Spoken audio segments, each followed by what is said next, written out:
Bismillahirrahmanirrahim. Assalamu alaikum student. How are you all? I hope you all will be fine. I warmly welcome you in your first class of mathematics in class 10th and wish you all the best for your new class. Today we are going to start from our chapter number 3, that is about the variance. This is the outlook of your new book of class 10th. Come to the page number 49 and your chapter number is or unit number is 3, that is about the variation. बच्चे variation mean हमारा तगय्युर या तब्दीली से मुराद हम लोग इस तरह से ले सकते हैं। इसमें हम लोग हमेशा डिस्कस करेंगे टू क्वांटिटीज़ को। अगर एक क्वांटिटी हमारी वेरी करती है तो उसकी रिस्पेक्ट से दूसरी क्वांटिटी में क्या डिफरेंस आता है उसमें हम लोग देखेंगे। हमेशा जो वेरिएशन है वो दो क्वांटिटीज़ के बिटवीन रिलेशन को ही लिया जाएगा।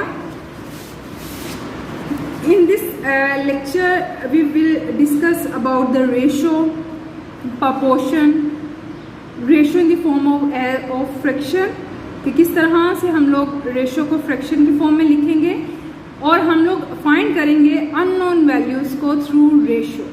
These are our lecture outlines. In this lecture we will cover these 4 topics. First of all we will discuss about the ratio. What is ratio?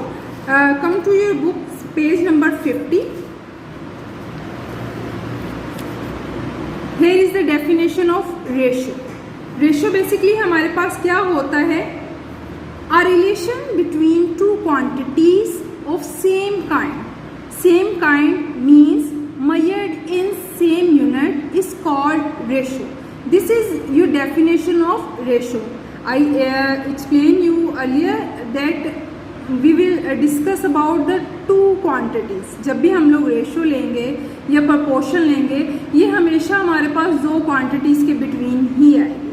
तो ये रिलेशनशिप होता है दो क्वांटिटीज़ के दरमियान जो कि एक जैसी हों। एक जैसी होने से मुराद कि वो सेम यूनिट में मेजर की जा रही हूँ। यानी अगर एक क्वांटिटी हमारी केजी में है और दूसरी भी हमारे पास केजी में ही होनी चाहिए। अगर एक क्वांटिटी को हम मेजर कर रहे हैं मीटर में तो सेकंड क्वांटिटी भी हमारे पास मीटर में ही होनी चाहिए।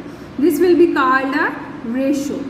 If A and B are two quantities of same kind and B is not zero then ratio of A and B is written as A ratio B और in fraction form a by b। मतलब हम लोग ratio में first quantity दो dots आएंगे, this is the sign of ratio. उसके बाद second quantity और अगर इसको फ्रैक्शन की फॉर्म में लिखना है मतलब ओवर की फॉर्म में लिखना है तो ये कैसे लिखा जाएगा? a by b। ये आगे उसकी एग्जांपल दे दी गई है। If a hockey team wins 4 games and loses 5 then the ratio of the games won to the games lost is 4:5 और इन फ्रैक्शन फॉर्म 4/5। आप लोगों की रेशो की डेफिनेशन यहाँ से a relation between the two quantities से ratios तक आएगी और नेक्स्ट इसके साथ एग्जांपल आप लोगों के पास आ जाएगी हॉकी टीम वाली। ठीक हो गया जी। नेक्स्ट आ जाइए रिमेंबर दैट। रिमेंबर दैट मतलब ये आप लोगों ने बड़े अच्छे तरीके से ज़हन नशीन करना है, याद रखना है। The order of the element in a ratio is important. Order का मतलब है लिखने का हमारा सीक्वेंस जो आ जाता है कि which quantity will come first and which quantity comes to the second. इसमें हम लोग ऑर्डर चेंज नहीं कर सकते। जो आप लोगों को गिवन है ऑर्डर उसी में ही हम लोगों ने करना है। इसमें ऑर्डर बड़ा काउंट करता है। इसकी एग्जांपल मैं ऊपर इसी रेफरेंस को कोट करूँगी कि उन्होंने कहा है जी कि ratio of the games 1 to the games to the loss, यानी कि वंस जितने जीते हैं वो पहले आएंगे, जितने लूज़ किए हैं उन्होंने वो बाद में आएंगे। इसीलिए 4:5। अगर यहाँ पे आप 5:4 करोगे तो that will be wrong. Next है जी in the ratio A ratio B in the first term A is called antecedent and the second B term is called consequent. ये हमारे नेम इनके पास आ गए। A ratio has no unit. Ratio का कोई यूनिट नहीं होता। The reason behind is this कि हम लोगों ने अभी डेफिनेशन में पढ़ा था कि रेशो में हम लोग दो क्वांटिटीज़ ऐसी लेते हैं जिनके यूनिट सेम हो। जब यूनिट सेम है, अगर हम लोग उनको फ्रैक्शन की फॉर्म में लिखेंगे, same quantity will be cancel out और हमारे पास सिंपल न्यूमेरिक वैल्यूज़ जो है ना वो बाकी रह जाती हैं। ये तीनों जो पॉइंट्स है दैट आर इम्पोर्टेंट, ये आप लोगों को डेफिनेशन के फॉर्म में भी आ सकते हैं, एमसीक्यूज़ के फॉर्म में भी आ सकते हैं, और आप लोगों के क्वेश्चंस के सॉल्यूशन के हवाले से तो इम्पोर्टेंट है ही है कि हम लोगों ने जो है ना इसको चेंज नहीं करना। अगर हमारे पास जो क्वेश्चन गिवन है, हमने उस क्वेश्चन की रिस्पेक्ट से ही जो है इसको लेके चलना है कि हम लोगों ने अपने यूनिट चेंज नहीं, सीक्वेंस चेंज नहीं करना। Next will be for proportion. Proportion क्या है जी? The proportion is a statement which is express as the equivalence of two ratios. जब भी हमारे पास दो रेशो एक दूसरे के बराबर आ जाएंगी तो हम लोग कह देंगे जी this one is proportion. If two ratios A ratio B and C ratio D are equal, then we can write it as A ratio B equal to C ratio D। और यहाँ पर आप लोगों को कहा गया है जी कि हमारे पास A ratio B is equal to C ratio D है, जहाँ पर A and D ये एक्सट्रीम्स हैं, B and C are means है।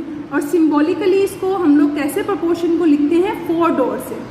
रेशो को हमेशा 2 डॉट से रिप्रेजेंट करते हैं, जैसे ये है ए रेशो बी। जब प्रपोर्शन लेनी है तो हमारे पास जो है वो 4 डॉट सेंटर में आ जाएंगे, ये वाले A ratio B proportion C ratio D, और यहाँ पर A ratio B is equal to C ratio D. ये आप लोगों के पास बेसिकली रेशो और जो हमारी प्रपोर्शन है उसका कॉन्सेप्ट आ गया है। Now come to the exercise 3.1।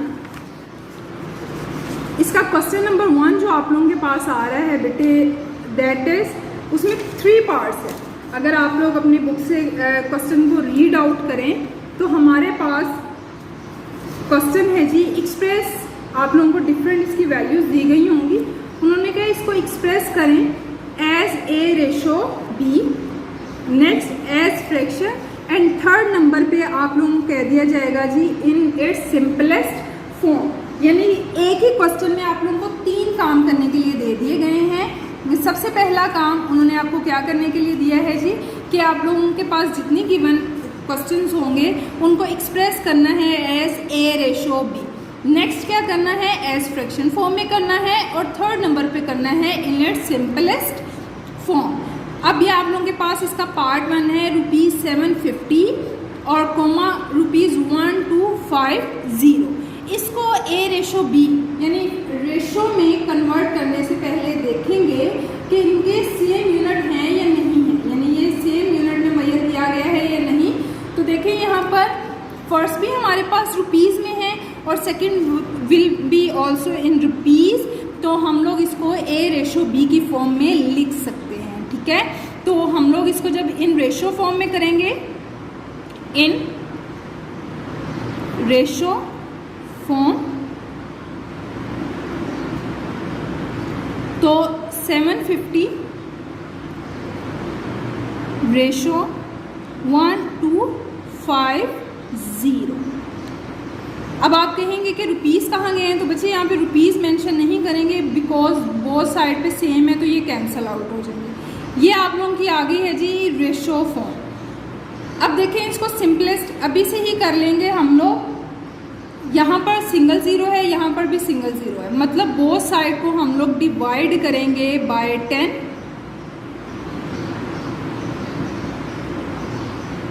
1250 divided by 10, तो यहाँ पर 75 रेशो 1:5 रह जाएगा। ठीक है, ये 0 इस 0 से कैंसिल आउट, ये वाला 0 इस 0 से कैंसिल आउट। बोथ साइड को क्या किया है? डिवाइड किया है बाय 10।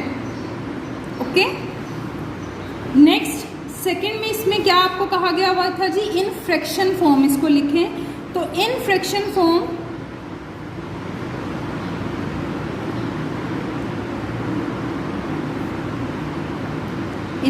फॉर्म जब इसको लिखेंगे तो ये कैसे लिखा जाएगा जी? 75 डिवाइडेड बाय 125। ठीक हो गया जी। अब ये देखें, ये दोनों किस सेम टेबल पे आएंगे, क्योंकि हम लोगों ने इसको सिंपलेस्ट फॉर्म में या लोएस्ट फॉर्म में करना है। लोएस्ट फॉर्म में करने से मुराद ये होता है हमारे पास कि न्यूमरेटर में या डिनोमिनेटर में हमारे पास जो एक भी नंबर है वो प्राइम नंबर आ जाए, या फर्दर इस तरह से भी हम लोग एक्सप्लेन कर सकते हैं कि इतनी कटिंग करें कि फर्दर उनकी कटिंग ना हो सके। तो 75 और 125 जो है वो हमारे पास किस टेबल में कह लें कि सेम आते हैं। तो ये आप लोग कैलकुलेटर के थ्रू भी कर सकते हैं, और इसको वैसे सिंपली आप लोग जी बच्चे, come to the question number 3 of exercise 3.1। In this question we have to find x ratio y if 3 bracket 4x minus 5 is equal to 2x minus 7। अगर हमारे पास ये वैल्यू गिवन है तो x रेशो फाइंड करना है y। हम लोग कैसे इसको सॉल्व करेंगे, जो गिवन है एज इट इज़ इसको हम लोग नोट डाउन करेंगे। 4x minus 5y is equal to 2x minus 7y। 3 4s are 12, 5 3s are 15y is equal to 2x minus 7y। ये हमारे पास थोड़ा सा सिंप्लीफाई हुआ है। अब हम लोगों ने क्या करना है, जो x वाले टर्म्स हैं उनको एक साइड पे ले आएंगे, जैसे 12x प्लस 2x है, यहाँ पे आकर माइनस 2x हो जाएगा। इसी तरह माइनस 7y ऑलरेडी यहाँ पर मौजूद है, किसने शिफ्ट होना है, 15 ने। इसका साइन है जी यहाँ पर नेगेटिव, इधर आके ये पॉजिटिव हो जाएगा, positive 15y plus minus minus 12 minus 2 10x। Next है जी हमारे पास 15 and 7 plus minus minus 15 minus 7 हमारे पास आ जाता है जी 8y। ग्रेटर वैल्यू के साथ चूँकि साइन प्लस का है तो हमारे पास ये भी positive. Same is the condition with this, यहाँ पर भी हमारे पास प्लस साइन है ग्रेटर वैल्यू के साथ, तो यहाँ पर प्लस का ही साइन आएगा। अब हम लोगों को चाहिए x रेशो y, जिसको अगर हम लोग फ्रैक्शन की फॉर्म में लिखते हैं तो that is x by y। इसके लिए क्या करना होगा, हमें y को x के नीचे लेके आना होगा और 10 को हम लोग 8 के नीचे ले जाएंगे। इसको सिंगल स्टेप में भी आप लोग कर सकते हैं, जैसे कि x बाय y इधर मल्टीप्लाई हो रहा है, इधर आके डिवाइड, 8 एज इट इज़, 10 यहाँ मल्टीप्लाई हो रहा है, इधर आके हमारे पास डिवाइड हो जाएगा। इसको सिंप्लीफाई कर लेंगे हम लोग। सेम टेबल में अगर हमारी कटिंग हो रही है तो ये 2 के टेबल में हमारे पास जाएगा 2 4s are 8 and 2 5s are 10। और जब इसको रेशो के फॉर्म में हम लोग लिखेंगे तो ये आ जाएगा जी x ratio y is equal to 4 ratio 5। यही हमारे पास रिक्वायर्ड था कि हमें अपनी ये इस वाले क्वेश्चन को किस फॉर्म में कन्वर्ट करना था, x रेशो y की फॉर्म में कन्वर्ट करना था। नेक्स्ट आप लोगों का क्वेश्चन नंबर 4 है जी, उसमें आप लोगों को कहा गया जी find the value of p if 2p plus 5 ratio 3p plus 4 and 3 ratio 4 are equal. इसमें 2 रेशोज दी गई हैं और उन्होंने कहा है जी कि ये इक्वल है। सबसे पहले तो हम लोग इसकी कंडीशन ही बनाएंगे, वो कैसे, यहाँ पर 2p plus 5 ratio 3p plus 4 equal है किसके, हमारे पास जो 2 रेशोज दूसरी रेशो दी गई है दैट इज 3 रेशो 4। अब इसको किस फॉर्म में करेंगे, in fraction form.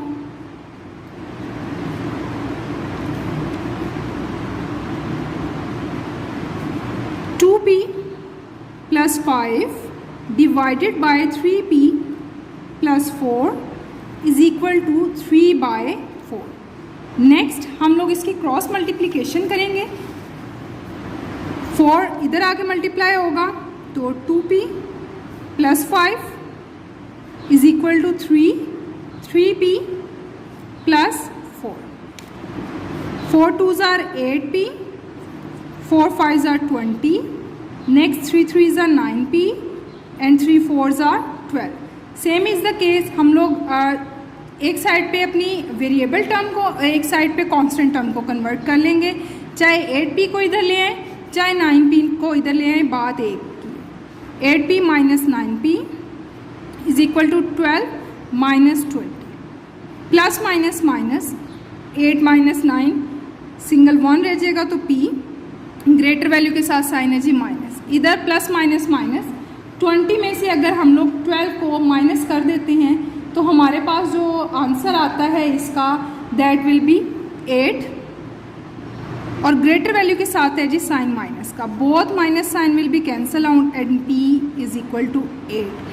This one is the method how we can calculate an unknown value from the given ratio. Question number 5 is same. That will be your homework. Hope you all understand well how we can calculate unknown value from the given ratio. Thank you so much. Allah Hafiz.